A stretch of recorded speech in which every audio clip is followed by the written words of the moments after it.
പുണ്യാത്മാക്കളെ, ഇന്നത്തെ വിഷയം ഗുരുവായൂർ ഉണ്ടായ വർഷം എന്നതിനെ കുറിച്ചാണ് ചർച്ച ചെയ്യുന്നത്. പുരാണ കഥാപാത്രങ്ങളായ ദേവകി വസുദേവന്മാർ ശ്രീ നാരായണൻ തങ്ങൾക്ക് പുത്രനായി പിറക്കണം എന്ന് തപസ്സു ചെയ്തിരുന്നു. ഭഗവാൻ പ്രത്യക്ഷപ്പെട്ട് അനുഗ്രഹം കൊടുത്തു, ഞാൻ പുത്രനായി ജനിച്ചു കൊള്ളാം എന്ന്. തൽഫലനായി ദ്വാപരയുഗം അവസാനത്തിൽ ഭഗവാൻ അവർക്ക് പുത്രനായി അവതരിച്ചു. അക്കാലത്ത് കംസൻ മധുരയുടെ രാജാവായി വാണിരുന്നു. കംസൻ്റെ സഹോദരിയായ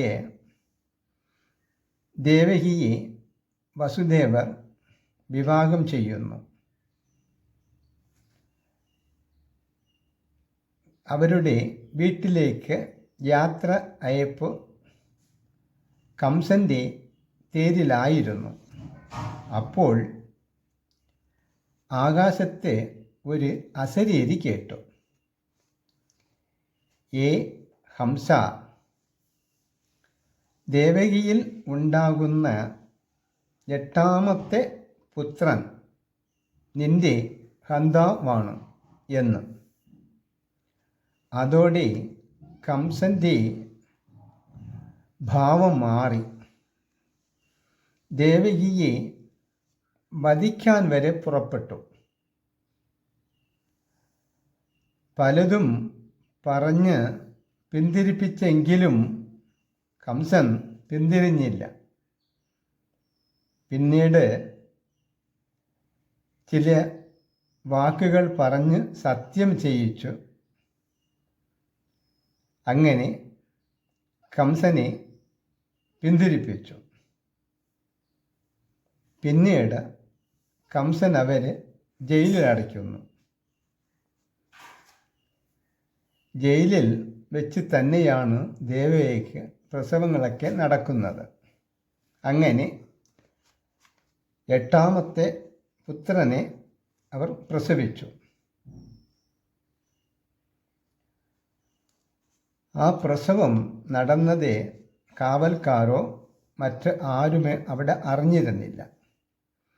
മായാദേവിയുടെ സഹായത്താൽ ആ പുത്രനെ വസുദേവരുടെ ആത്മമിത്രമായ നന്ദൻ്റെ വീട്ടിൽ എത്തിച്ചു. ആരും അറിഞ്ഞില്ല.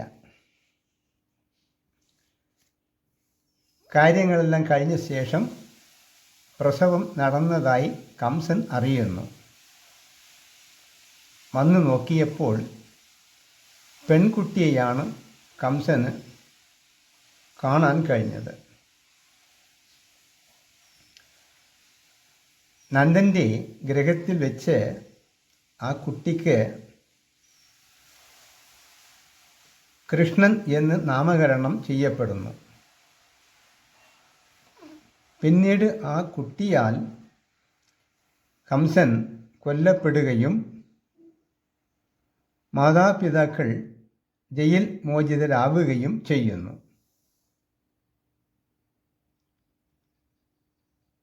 പല കാരണങ്ങളാൽ അവർ ദ്വാരയിലേക്ക് താമസം മാറുന്നു.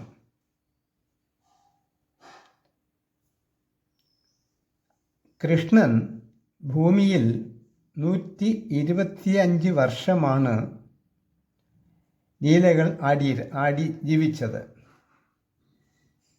പിന്നീട് ഒരു വേടൻ്റെ ശരം കാരണമാക്കിക്കൊണ്ട് ഭഗവാൻ കൃഷ്ണൻ ശരീരം വെടിയുന്നു. അടുത്ത ദിവസം മുതൽക്ക് കലിയുഗം ആരംഭിക്കുന്നു. കൃഷ്ണൻ്റെ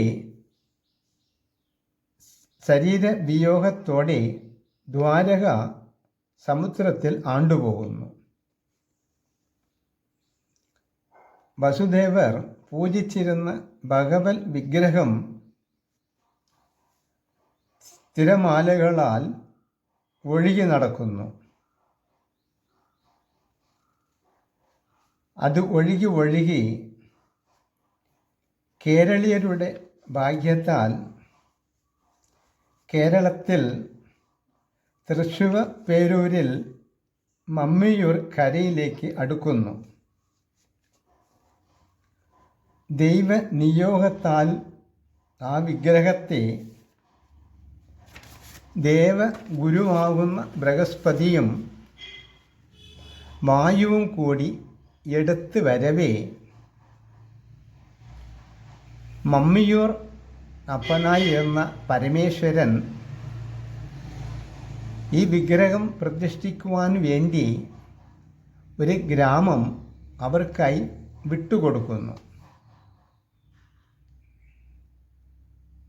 വായുവും ഗുരുവും കൂടി ആ ഊരിൽ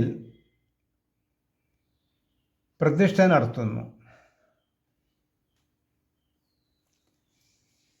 ചെറിയ ഊരിൽ ഗുരുവും വായുവും കൂടി പ്രതിഷ്ഠ നടത്തിയതിനാൽ പിന്നീട് ആ ദേശം ഗുരുവായൂർ എന്ന് അറിയപ്പെടുന്നു.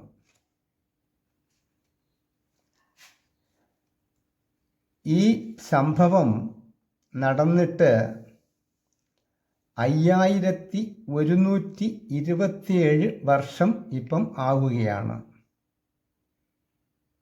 ഇതിനെ കരിവർഷമെന്നും കൃഷ്ണവർഷമെന്നും അറിയപ്പെടുന്നു. ഇതാണ് ഗുരുവായൂർ ഉണ്ടായതിൻ്റെ കാലനിർണയം. ഇവിടെ സാധാരണ ഭക്തന്മാർ ഭക്തിപൂർവം ദർശനം നടത്തുന്നു. ആത്മജ്ഞാനികൾ കൃഷ്ണനെ ചിലവുകളോ തിരക്കുകളോ ശാരീരിക ക്ലേശങ്ങളോ ഒന്നുമില്ലാതെ കാണുന്നത് എങ്ങനെയെന്ന് നോക്കാം. ഊര് എന്ന് പറയുന്നത് ഹൃദയമാകുന്ന ഗുഹ, വായു ബ്രഹ്മ അംശം, ഗുരു ബുദ്ധി. ബ്രഹ്മ അംശമാകുന്ന വായു അഥവാ ബ്രഹ്മ അംശമാകുന്ന ഞാൻ ഹൃദയമാകുന്ന ഊരിൽ